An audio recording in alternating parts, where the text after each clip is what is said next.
Welcome to the Learning Pines YouTube. We hope this video helps. You start by verifying the tach signal source and why it matters. The gauge needs a clean coil or ECU pulse to read RPM accurately. Once done, mount the gauge in a dash pod and route the main harness toward the engine bay. Make sure to disconnect the battery for safety, then identify the coil/ECU wire with a multimeter.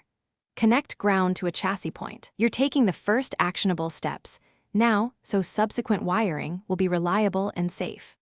Now you wire the signal and power and learn why each matter. Carefully splice the tach lead to the coil negative or ECU tach output. Solder and seal every connection so electrical noise stays low. Then hook the gauge's switch 12V to an ignition-controlled feed so it only powers with the key.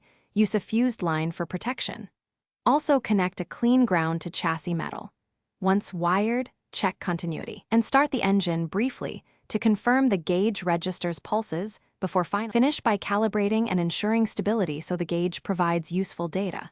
You set cylinder count and pulse per revolution per the gauge menu.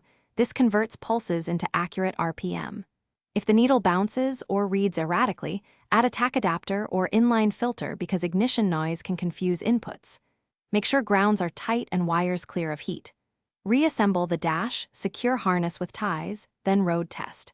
If it still misbehaves, check the coil signal with a scope or use the adapter as a reliable troubleshooting step. Thanks for watching. Consider subscribing if we helped you.